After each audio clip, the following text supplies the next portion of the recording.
जनाब भगवंत मान जी, पंजाब का पैसा पंजाब के लोगों के लिए है, ना कि राघव चड्ढा के लिए। एक राज्यसभा सांसद जिसका देश के प्रति शून्य योगदान, पंजाब में कोई योगदान नहीं, पार्टी में कोई योगदान नहीं, जो सिर्फ पेड सोशल मीडिया प्रमोशन के लिए मशहूर है, उसे 100 से ज्यादा सुरक्षा कर्मी क्यों? राघव चड्ढा कौन है? क्या यह पंजाब के मुख्यमंत्री हैं? नहीं। क्या इनकी जान को खतरा है? नहीं। फिर पंजाब के टैक्स पेयर्स का पैसा उनकी Z+ सिक्योरिटी पर क्यों लुटाया जा रहा है? सवाल साफ है, ये सुरक्षा कब हटाई जा रही है? पंजाब के लोगों के पैसे की ये लूट कब रुकेगी? आप सरकार आम आदमी की है या सिर्फ आपदा वालों की? दिल्ली चुनाव के नतीजों में बड़ा उलटफेर देखने को मिला। दिल्ली की सत्ता पर 12 से काबिज आम आदमी पार्टी को इस चुनाव में करारी शिकस्त का सामना करना पड़ा। भाजपा की 27 साल बाद दिल्ली के सियासी गलियारों में वापसी हो चुकी है। चुनाव में बीजेपी ने राज्य की 70 में से 48 सीटों पर जीत दर्ज की, जबकि आम आदमी पार्टी को 22 सीटों पर संतोष करना पड़ा। इस चुनाव में हैरान करने वाली बात तो यह है कि आम आदमी पार्टी के कई बड़े चेहरे तो हार का मुंह देखना पड़ रहा है। वहीं इस रिजल्ट के बाद दिल्ली चुनाव में लोगों ने राज्यसभा सांसद राघव चड्ढा के बिल्कुल नाराज रहने को लेकर सोशल मीडिया पर लोगों से काफी सवाल किए। बता दें कि दिल्ली विधानसभा चुनाव रिजल्ट से कुछ घंटे पहले आम आदमी पार्टी से राज्यसभा सांसद राघव चड्ढा एक शादी में दिखाई दिए।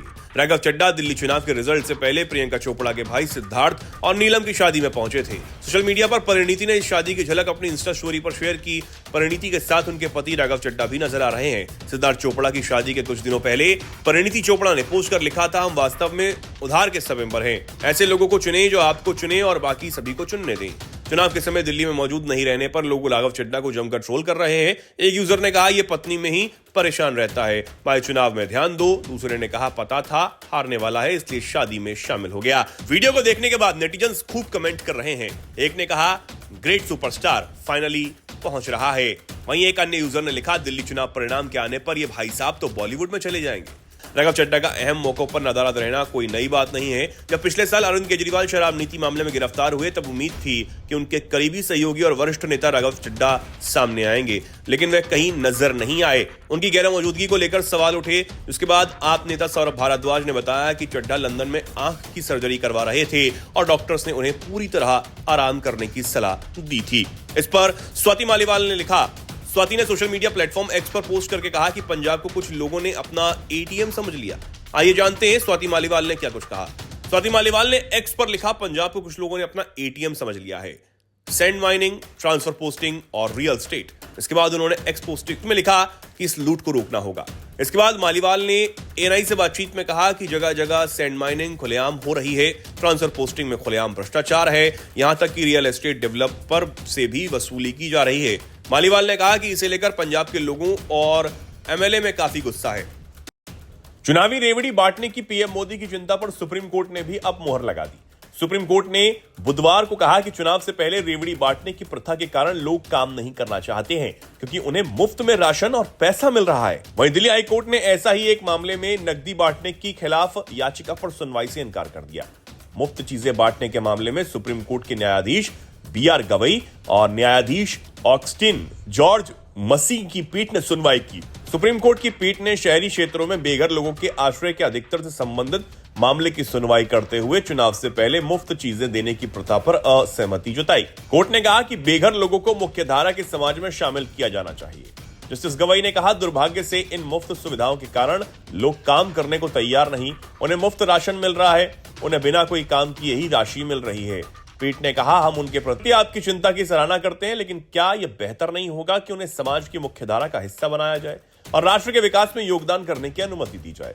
केंद्र सरकार की ओर से पेश अटॉर्नी जनरल और वेंकटरमणी ने पीठ को बताया कि केंद्र सरकार शहरी गरीबी उन्मूलन मिशन को अंतिम रूप देने के लिए काम कर रहे हैं, ताकि शहरी क्षेत्रों में बेघर लोगों को आश्रय प्रदान करने सहित कई मुद्दों का समाधान किया जा सके।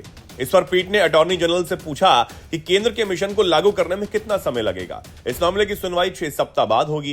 दिल्ली हाईकोर्ट ने बुधवार को सेवानिवृत्त न्यायमूर्ति SN ढींगरा द्वारा बीजेपी, आम आदमी पार्टी और कांग्रेस के खिलाफ दायर जनहित याचिका पर विचार करने से इनकार कर दिया।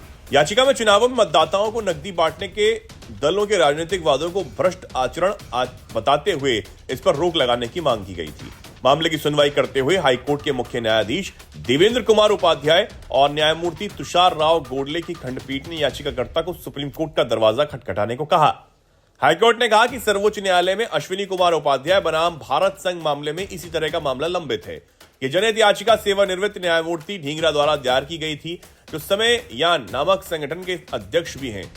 यह याचिका दिल्ली विधानसभा चुनाव के मद्देनजर दायर की गई थी। चुनाव के दौरान जस्टिस ढींगरा की ओर से पेश वकील ने कहा कि राजनीतिक दल सरकारी खजाने की कीमत पर मुफ्त चीजें बेचने की कोशिश करते हैं।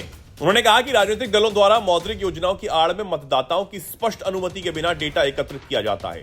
वहीं चुनाव आयोग की ओर से पेश वकील सुरुचि सूरी ने कहा कि इस मामले से संबंधित एक याचिका पहले ही सुप्रीम कोर्ट में विचाराधीन है।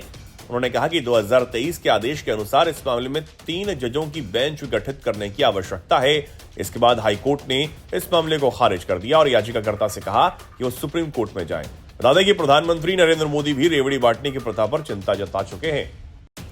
आम आदमी पार्टी के पूर्व नेता और स्वराज इंडिया पार्टी के सह संस्थापक योगेंद्र यादव ने दिल्ली विधानसभा चुनाव में केजरीवाल की अगुवाई वाली पार्टी की हार के प्रभावों को लेकर चिंता जाहिर की है। योगेंद्र यादव का मानना है कि आपकी हार से वैकल्पिक राजनीति के लिए जगह सिकुड़ जाएगी और शहर का गरीब तबका हाशिए पर आ सकता है। इंडियन एक्सप्रेस के लिए लिखे गए एक लेख में योगेंद्र यादव ने माना कि यह हार दशक भर शासन पर आया जनादेश है। योगेंद्र यादव ने कहा, हाँ, आप चुनाव हार की हकदार थी, फिर भी इसमें जश्न मनाने के लायक कुछ भी नहीं। वास्तव में जो किसी भी संवैधानिक लोकतंत्र के लिए खड़ा होता है उसे चिंता करनी चाहिए। मैं चिंतित हूं, इसलिए नहीं कि मैं आप या इसके नेतृत्व का प्रशंसक हूं। जो पार्टी राजनीति बदलने आई थी उसने कुछ सालों में ही राजनीति के खेल के नियमों को स्वीकार कर लिया। योगेंद्र यादव ने कहा, एक व्यक्ति में सारी ताकत, दरबारियों के गुप्त खेल, दोहरी बातें और आम कार्यकर्ताओं के तिरस्कार आदि के मामलों में आम आदमी पार्टी ने साबित किया कि अन्य दलों में उसमें कोई फर्क नहीं, जिनका स्थान वो लेना चाहती थी। यादव ने कहा कि शत्रुतापूर्ण मीडिया ने मुख्यमंत्री के शीश महल को बढ़ा चढ़ाकर पेश किया, लेकिन वो ऐसा इसलिए कर सका क्योंकि ये नेतृत्व के गांधीवादी दावों के बिल्कुल उलट था। योगेंद्र यादव आम आदमी पार्टी के संस्थापक सदस्यों में शामिल थे, जिन्हें 2015 में पार्टी से निकाल दिया गया। केजरीवाल से मतभेद के बाद योगेंद्र यादव और सुप्रीम कोर्ट के वकील प्रशांत भूषण को निष्कासित कर दिया गया था। योगेंद्र यादव ने कहा कि दिल्ली में जीत से भाजपा का राजनीतिक प्रभुत्व मजबूत होगा और लोकतांत्रिक संस्थान कमजोर होंगे। उन्होंने दिल्ली सरकार के कामकाज में एलजी के जरिए कथित हस्तक्षेप और आम आदमी पार्टी के नेताओं के खिलाफ केंद्रीय जांच एजेंसियों के इस्तेमाल का भी जिक्र किया। उन्होंने बहुसंख्यकवादी राजनीति के उबार को लेकर चिंता जाहिर की और कहा, कपिल मिश्रा जैसे भाजपा नेताओं की जीत से दिल्ली के मुस्लिम समुदाय की स्थिति और खराब हो सकती है।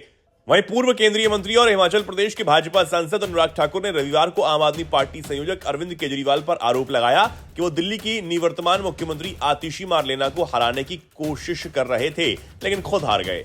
उन्होंने ये भी कहा कि आपकी अंदरूनी फूट सामने आ गई है। दिल्ली विधानसभा चुनाव में जीत के बाद आतिशी मारलेना के डांस वाले लीक वीडियो क्लिप के बारे में पूछे जाने पर अनुराग ठाकुर ने कहा, केजरीवाल की राजनीति देखिए, अन्ना हजारे के कंधों पर चढ़कर वो राजनीति में आए, उन्होंने उन्हें खत्म कर दिया। केजरीवाल ने अपनी पार्टी बना ली, फिर उन्होंने अपनी पार्टी के संस्थापक सदस्यों को खत्म कर दिया। उन्होंने कहा, अरविंद केजरीवाल की टीम पूरी ताकत से मंत्रियों को खत्म करने में लगी थी, दूसरों को खत्म करते करते केजरीवाल खुद खत्म हो गए। ठाकुर ने कहा, आतिशी का नाम चुनावी बैनर, पोस्टर और पूरे चुनाव प्रचार से हटा दिया गया। उन्हें उनके विधानसभा क्षेत्र में हराने की कोशिश की गई और जब ऐसा नहीं हुआ तो छाती पर नाच हुआ। कहीं ना कहीं आम आदमी पार्टी की अंदरूनी फूट उभर कर सामने आई है। ठाकुर ने यह भी कहा कि आतिशी अन्य दिल्ली वासियों की तरह पूर्व मुख्यमंत्री और पूर्व उप मुख्यमंत्री की हार पर अपनी खुशी व्यक्त कर रही थी। यूपी के सीएम योगी आदित्यनाथ ने बिना नाम लिए सपा प्रमुख अखिलेश यादव पर निशाना साधा। योगी बोले, महाकुंभ को लेकर नकारात्मकता फैलाने वाले वही लोग हैं जिन्होंने जीवन भर सरकार से वीवीआईपी ट्रीटमेंट लिया, वीवीआईपी ट्रीटमेंट का उपयोग किया और अपनी आने वाली पीढ़ी के लिए भी वीवीआईपी ट्रीटमेंट लेने का रास्ता खोलने का प्रयास किया, जैसे देश उनकी बपौती हो। ये वही लोग हैं जो नकारात्मकता पैदा करके भारत और सनातन धर्म के विरोध में अपने आप को सदैव खड़ा करते हैं।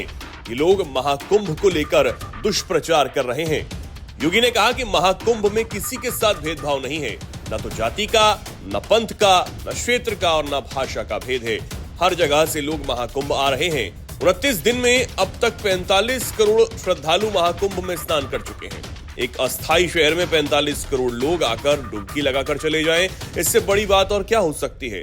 पंडित दीनदयाल उपाध्याय की पुण्यतिथि पर उनको नमन करते हुए सीएम योगी आदित्यनाथ ने कहा, आज पूरा देश पंडित दीनदयाल उपाध्याय जी का स्मरण कर रहा है। मुख्यमंत्री ने कहा, पंडित जी का कहना था कि देश की प्रगति का मापक ऊंचे पायदान पर खड़े व्यक्ति से नहीं, बल्कि सबसे निचले पायदान पर जो व्यक्ति है उसके चेहरे की खुशहाली से किया जाना चाहिए। उनकी सोच अंत्योदय की सोच थी। आज प्रधानमंत्री नरेंद्र मोदी के नेतृत्व में 11 वर्षों में देश सबका साथ सबका विकास की भावना से आगे बढ़ रहा है। सबका साथ सबका विकास का भाव ही अंत्योदय का भाव है। योगी आदित्यनाथ बोले, पंडित दीनदयाल उपाध्याय जी के मंत्र सबका साथ सबका विकास का ही कमाल है कि देश के अंदर 4 करोड़ गरीबों के मकान बन गए और 3 करोड़ लोगों के नए मकान स्वीकृत हो गए। वहीं नक्शा पास कराए बिना मकान में अवैध रूप से निर्माण कार्य कराने के मामले में संभल से सपा सांसद जिया और रहमान बर्क पर जुर्माना पर प्रशासन ने 500 रुपए का अर्थदंड लगाया। इसके साथ सपा सांसद को अपना जवाब दाखिल करने के लिए 7 दिन का अतिरिक्त समय दिया गया।